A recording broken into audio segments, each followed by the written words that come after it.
ये बात काफी पुरानी नहीं है। ये बात तब की है जब अयोध्या का फैसला आने वाला था। कानपुर में दंगों के डर से कानपुर बंद था। हर कोई किसी न किसी तरह से अपनी छुट्टी के मजे ले रहा था। मेरे पड़ोस में रहने वाले एक चाचा जी अक्सर अपनी छुट्टी गंगा में व्यतीत करते थे। मछलियों के बड़े शौकीन थे, इसीलिए अक्सर छुट्टी के दिन मछलियां पकड़ने गंगा किनारे चले जाया करते थे। कभी कम तो कभी ज्यादा, मगर मछली पकड़ने में उस्ताद थे। उस दिन उन्होंने अपना दिन का खाना पीना निपटाया और फिर अपनी पत्नी यानी चाची जी से मसाला पीस कर रखने को कहा और चले गए गंगा किनारे मछली पकड़ने। जैसा कि मैंने आप सबको बताया कि वे अक्सर मछली पकड़ने जाते थे, लेकिन उस दिन कुछ अलग ही हुआ। वो मछली पकड़ने के लिए अक्सर गंगा बैराज जाया करते थे, लेकिन कानपुर में उस दिन कर्फ्यू जैसा माहौल था, जिसके चलते उन्हें वहां तक जाना उचित नहीं लगा, क्योंकि कोई भी सवारी मिलना मुश्किल था। इसलिए आज वो शुक्लागंज की तरफ जाने वाले गंगा पुल के नीचे मछली पकड़ने चले गए। दोपहर के कोई 2:30 बजे का वक्त था। वो अपनी ही धुन में मस्त गुनगुनाते हुए मछलियां पकड़ने में व्यस्त थे, लेकिन 45 मिनट बाद भी एक मछली भी हाथ नहीं लगी। लेकिन हर मछली पकड़ने वाले में सब्र का सैलाब होता है। वो भी सब्र करे हुए मछली पकड़ने की पूरी कोशिश करते जा रहे थे। वैसे भी गंगा के किनारे की खूबसूरती इतनी मोहक होती है कि वहां बैठने वाले इंसान का दिल कभी नहीं भर सकता। तो बोर होने की बात ही अलग है। वो भी अपनी खुशी में मग्न अपने काम में लगे पड़े थे। अचानक उन्हें महसूस हुआ कि उनके कांटे में कोई मछली फंसी है। उनके मन में खुशी की लहर दौड़ गई, लेकिन अभी पहले उन्हें देखना था कि ये मछली कितनी बड़ी। अगर छोटी हुई तो कोई फायदा नहीं होगा, क्योंकि उनके परिवार में 4 लोग हैं। सिर्फ एक छोटी मछली से कोई फायदा नहीं होता। खैर, वो अपनी इतनी देर बाद आई पहली सफलता को लेकर उत्साहित थे। उन्होंने कांटे की डोर को पकड़कर बाहर खींचना चाहा, मगर उन्हें भार ज्यादा लगा और वो उसे खींच नहीं पाए। उन्होंने अपनी उस मछली को पकड़ने वाली डोर को एक पत्थर से बांध दिया और पूरा जोर लगाकर उस मछली को बाहर निकालने में लग गए। वे काफी जोर लगा रहे थे, मगर उसे बाहर खींच नहीं पा रहे थे। एक तरफ उनके मन में बड़ी मछली पकड़ने की खुशी उन्हें हार नहीं मानने दे रही थी, और दूसरी तरफ वो मछली जो बाहर आने के बजाय जैसे चाचा जी को ही अंदर खींचना चाहती थी। काफी जोर लगाने के बाद जब चाचा जी ने समझ लिया कि ये मछली अब बाहर नहीं आ सकती और ना ही कोई और वहां था जो चाचा जी की मदद कर सकता था, चाचा जी ने उस मछली को छोड़ देने का फैसला किया और एक आखिरी उम्मीद के साथ थोड़ा सा डोर को ढीला छोड़कर फिर एक साथ अपना सारा जोर लगाकर उसे खींचा। वो मछली बाहर आ गई। ये देखकर उनके चेहरे पर चमक आ गई। वो मछली देखने में करीब 8 फुट की थी और वजन करीब 6 किलो होगा। वो कांटे के साथ उछलकर बाहर आई थी, चाचा जी से करीब 3 मीटर की दूरी पर। चाचा जी अपना सामान वगैरह छोड़कर उसके पास खुशी से गए, ये सोचते हुए कि इतनी बड़ी मछली वो अकेले घर कैसे ले जाएंगे। वो उस मछली के पास पहुंचे। पहले तो उस मछली को देखकर दंग रह गए। वो मछली बहुत अजीब किस्म की थी, जैसी उन्होंने अपनी जिंदगी में नहीं देखी थी। काली और थोड़े से हरे रंग के दाग थे उस मछली पर। लेकिन सबसे ज्यादा हैरान करने वाली बात यह थी कि वो मछली ने अपने मुंह में एक इंसान का सर पकड़ रखा था, मानो जैसे कि वो उसे खाने वाली थी। इस बात से वो बिल्कुल भी नहीं डरे, क्योंकि लाख पाबंदी के बाद भी कभी कभी गंगा में लाशें दिख जाती है, जिन्हें अगर सरकारी कर्मचारियों ने देख लिया तो वो उसे निकाल लेते हैं, वरना ना जाने कहां तक उसका सफर जारी रहता होगा। इसी ही लाशों को अक्सर बड़ी मछलियां भी खा जाती है। ऐसा ही कोई वाक्य समझकर चाचा जी को डर नहीं लगा। उन्होंने सोचा शायद किसी लाश को खाने की कोशिश की होगी इस मछली ने, मगर खा नहीं पाई, इसलिए ये सर इसके मुंह में ही फंसा रह गया। वो मछली बिना तड़पे यथावत पड़ी हुई थी। जो सर उसके मुंह में था, उसका पीछे का हिस्सा चाचा जी को दिख रहा था।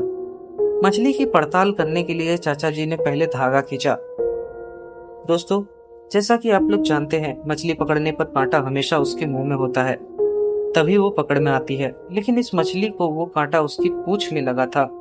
आमतौर पर पूंछ पर कांटा लगता नहीं है, और अगर लग भी जाए तो मछली उससे आसानी से निकल जाती है, चाहे वो कितनी भी छोटी मछली क्यों ना हो। और इतनी बड़ी मछली पूंछ पर कांटा लगने के बाद भी पकड़ में आ गई। ये दूसरी बार था जो उस मछली ने हैरान किया था। लेकिन अब वो इन सब बातों को भूलकर बस ये सोचने लगे कि इस सर को इसके मुंह से निकालकर इसे घर ले चलते हैं।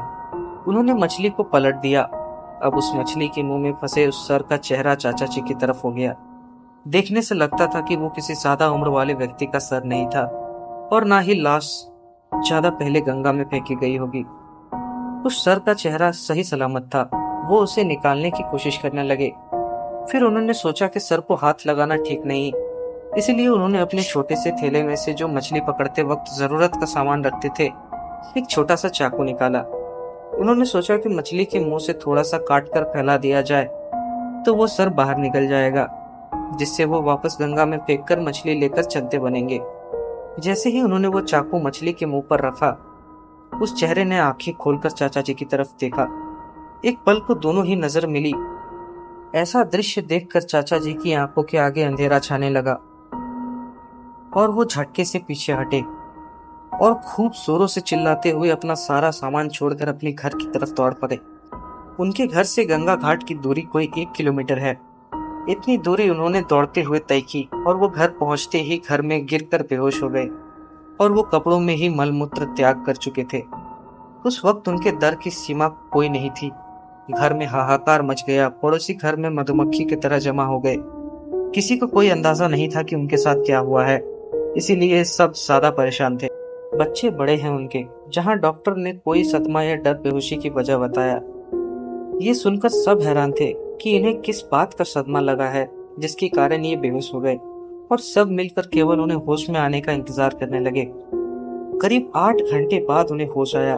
खुद को सुरक्षित महसूस करने के बाद उन्होंने थोड़ा राहत की सांस ली। फिर सारा वाक्य उन्होंने अपनी पत्नी और बड़े बेटे को सुना दिया। किसी के लिए भी विश्वास करना मुश्किल था, लेकिन चाचा जी की हालत उस घटना की सच्चाई को साबित कर रही थी। चाचा जी अब डर से उभर तो गए थे, मगर उन्होंने जोरों का बुखार आ गया था। अस्पताल में सारे डॉक्टर पूरी कोशिश में लग गए, मगर ये बुखार कम ही नहीं हो रहा था। काफी कोशिश के बाद जब उनकी हालत में सुधार नहीं आया, तो बड़े बेटे ने तांत्रिक का सहारा लेने का फैसला किया। न जाने कहां से ढूंढकर वो एक तांत्रिक लेकर आया। देखने में वो एक साधारण आदमी लगता था। कोई खास बात उसमें दिखाई नहीं देती थी, मगर उसके काम अचूक थे। वो सुबह अस्पताल में आया और थोड़ी देर चाचा जी से बात की और फिर चला गया। शाम को दोबारा आया और फिर उसने जो बताया वो सच में चौंकाने वाला था। उसने बताया कि चाचा जी जब मछली पकड़ने गए थे तो उस समय वहां उन्हें कोई नहीं मिला था, ना कोई मछुआरा, ना कोई नाव वाला, क्योंकि सब इस बात को जानते थे, गंगा हो या यमुना, फिर और कोई भी नदी, हर नदी के किनारों पर घाटवार होते हैं। कोई बहुत सौम्य व्यवहार वाले तो कोई अत्यंत कठोर। ये इन नदी के किनारों के रक्षक होते हैं। जरूरी नहीं एक ही रक्षक हर वक्त किनारों की रक्षा करता हो। ये घटवार भी कई सारे होते हैं। हर किसी का वक्त होता है। दिन के किस पहर किसको रक्षा करनी है, एक व्यवस्थित तरह से ये सब कुछ तय होता है। जो लोग अक्सर डूबकर मरते हैं या अकाल मौत मरते हैं और घाट पर उनका संस्कार किया जाता है, उन सब की आत्माओं और मलनाओं को भोग से ये और भी शक्तिशाली हो जाते हैं। ये एक उन्मुक्त शक्ति होती है। कोई तांत्रिक इनसे टकराता नहीं। अगर ये किसी पर नाराज भी होते हैं तो तांत्रिक केवल इन्हें खुश करके ही इनका साया हटा पाते हैं। अगर किसी पर ज्यादा नाराज हो जाए तो उसे अगली सांस लेने का मौका भी ना दे, और अगर किसी पर खुश हो जाए तो जिंदगी भर उनकी रक्षा करते हैं। नाव वाले मल्ला इन्हीं की पूजा करते हैं और इनके आशीर्वाद की कृपा के बाद ही वो अपनी नाव नदियों में उतारते हैं, जिससे उनकी नाव बड़ी से बड़ी लहरों से भी बच निकलती है। ये अक्सर चिलम, लंगोट, खड़ाऊ और सफेद मिठाई का भोग लेते हैं। इनकी हद में भूत प्रेत तो क्या, देवता भी नहीं आ पाते हैं। हमेशा किसी भी नदी के तट पर नदी में नहाने से पहले घटवार बाबा की जय बोलकर पहले नदी के पैर छूने चाहिए, फिर नहाना चाहिए। ऐसा आज भी घाटों पंडित और महंत बताते हैं। चाचा जी के साथ ऐसा ही कुछ हुआ था। जिस वक्त वो मछली पकड़ने गए थे, वो वक्त वहां के एक शक्तिशाली परंतु एकांत पसंद खटवार का वक्त था। वो मछली और वो सर उस खटवार ने तुम्हें सिर्फ डराने और उस वक्त पर वहां ना आने के लिए दिखाया था। उस तांत्रिक ने बताया कि वो खटवार उन पर नाराज नहीं है, केवल उन्हें डराना चाहता था और उसी डर की वजह से इन्हें बुखार आ रहा था। फिर तांत्रिक ने चाचा जी को अस्पताल से छुट्टी लेने की सलाह दी और कुछ भोग के साथ चाचा जी को उसी समय पर जिस वक्त वो मछली पकड़ने गए थे वहां अकेले जाने को कहा। वहां जाकर वो भोग अर्पण करे और घटवार से क्षमा की प्रार्थना करे। चाचा जी इस बात से और भी ज्यादा डर गए थे, मगर ठीक होने के लिए उन्हें करना ही था। अगले दिन चाचा जी उसी समय पर सारा बताया गया सामान लेकर वहां गए। जल्दी जल्दी क्षमा याचना की और तेजी से वापस अपने घर की ओर लौट आए। उसके बाद उनका बुखार भी उतर गया और उन्होंने दोबारा उस समय पर वहां ना जाने का निश्चय किया। दोस्तों, घटवार बाबा की इस घटना की पुष्टि के लिए मैंने अपने गुरुजी और अपने कुछ जानकारों से पूछताछ की। उन्होंने भी इस बात की पुष्टि की और मुझे सबूत के तौर पर उदाहरण भी दिए। जैसे कि वहां मौजूद एक पेड़ जिसकी जड़ आधे से ज्यादा जमीन के बाहर है और वो पेड़ गिरा हुआ प्रतीत होता है।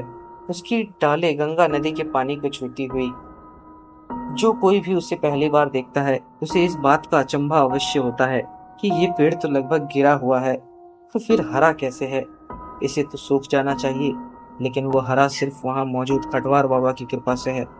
खटवार बाबा की कृपा और भी घटनाएं प्रचलित है जो किसी बात की पुष्टि की मोहताज नहीं है।